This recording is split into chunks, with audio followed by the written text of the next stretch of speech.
Hey, what's up, everybody? So this is going to be a game on Little Big Lake. It's going to be versus a very good player, and I'm top versus the bottom. And for some reason, like I've been doing really well with USA. I keep winning with USA like every time, and usually people think that Soviet wins, but I mean they could rush. But I have like a strategy where this is a little bit like Blood Feud and Doom Patrol, but it's got water in it, which actually makes it more interesting. Actually, I think this is a fun map. It's not a map that I would like recommend for a map for a tournament, but unless it was maybe like one game out of the tournament. But I mean, this really is a fun map to play. I think so. I mean, it's not super low resources, but it is, you know, relatively low resources. And you know, the water is always, you know, X factor. So one miner from war, so he's gonna do a conscript thing. I don't know why people always try doing this. Conscript rush. So when I see a conscript rush, that means I'm not gonna make a radar until I know that I'm safe. So I gotta make some GIs in defense, and I gotta keep my miners over here so I don't accidentally die. Okay, he's definitely going in, so I'm not gonna like wait until I'm gonna make the defense right away.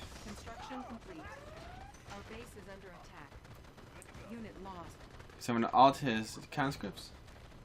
Yeah, and my GIs got him, so that did not work out for him. Okay, so he's got 2 miners under gems, so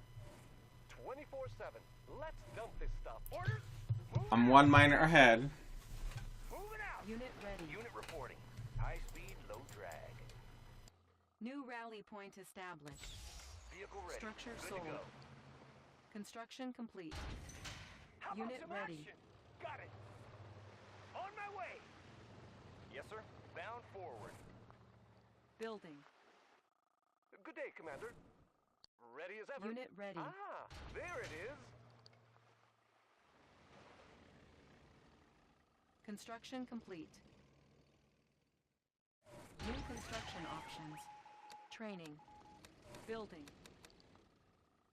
Building. Sir, yes, sir. Ready to destination, Commander?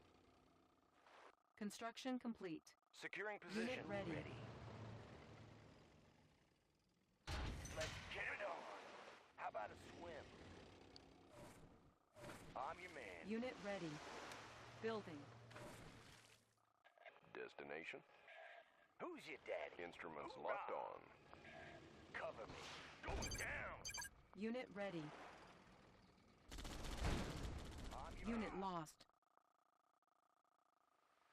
Channel clear. We'll go.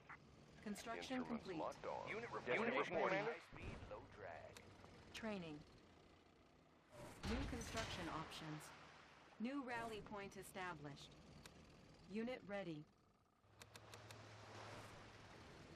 Reinforcements ready. We have Unit on radar. ready. So it's usually a good idea to power drop your own base, because if the Soviet really goes in hard on you, sometimes it's too difficult if you don't got infantry to help you out. If you got a career, you gotta be harassing with the jets to make best use of him as possible. And he's coming in with a split over here. Oh crap!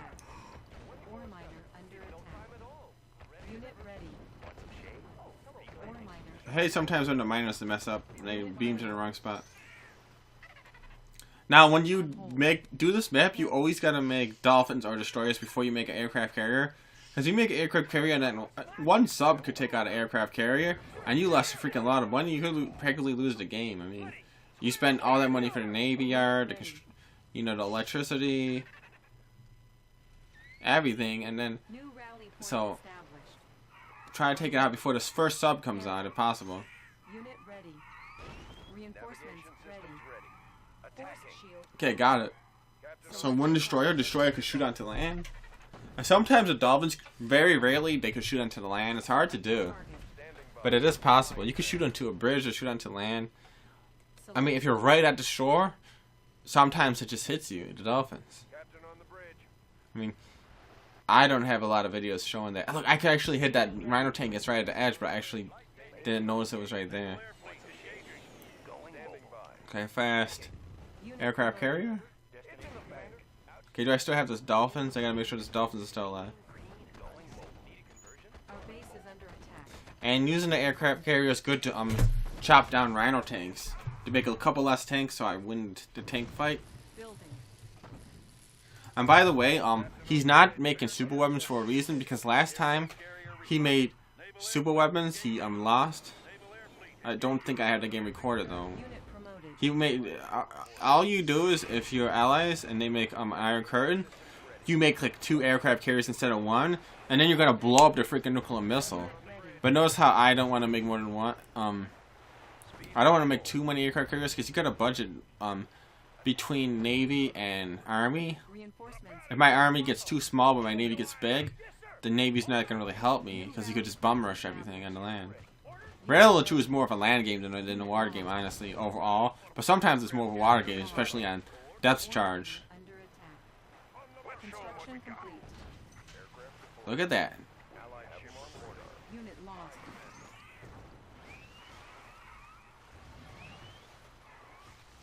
Unit lost. Like what? My Dolphins acted a little weird right there. They should have killed the last sub, huh? Training. So, actually Tanya is the best thing in the water. Tanya is better than the Navy SEAL in the water because Tanya could pop submarines a little bit better. It's weird. I don't know. It's like it's programmed better. Like she could target the subs and kill them faster. But the Navy SEAL also can do it, but it's harder for him to do it. I'm not really sure why. Unit lost. I know Tanya has a faster cooldown, but it's more than just that. It's just easier to select and target. Okay. Unit ready. Unit lost. Boom, boom, boom. Took out the battle fortress. I mean, he got something Unit out of the deal. I mean, he's just losing tanks like ready. crazy. And he got my battle fortress, so. Like, oh crap. Select target.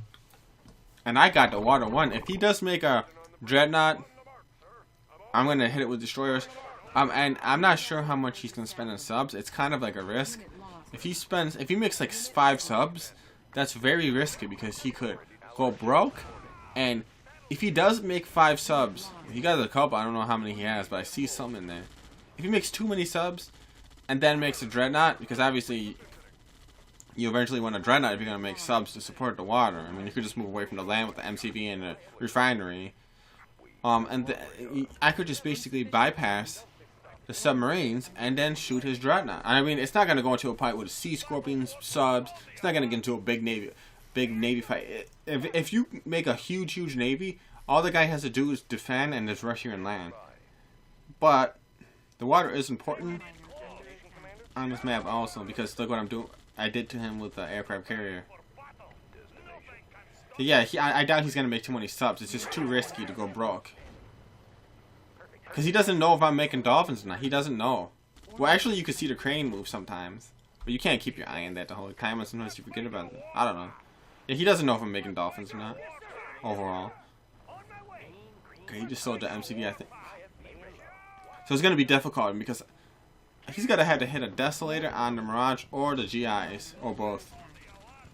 Unit lost. Ore miner. Okay, here comes the Desobomination. Unit promoted. Unit lost. Boom, boom. Oh, he doesn't know what Desolator. I got too much crap. I got too much stuff for him to kill. Boom, boom, boom. Unit lost. He's gonna base trade. That's not gonna work. Ore miner under attack. Unit lost. It's got way too much stuff. So I basically won the water, and when I win the water, it actually puts it into a later game where Allies has a bigger advantage than the Soviet, and then I just use my late game Allied advantage because I got better units late game. And if I don't get desolated, I'm pretty much set for the rest of my life. Or the rest of the battle. So good game, thanks for watching.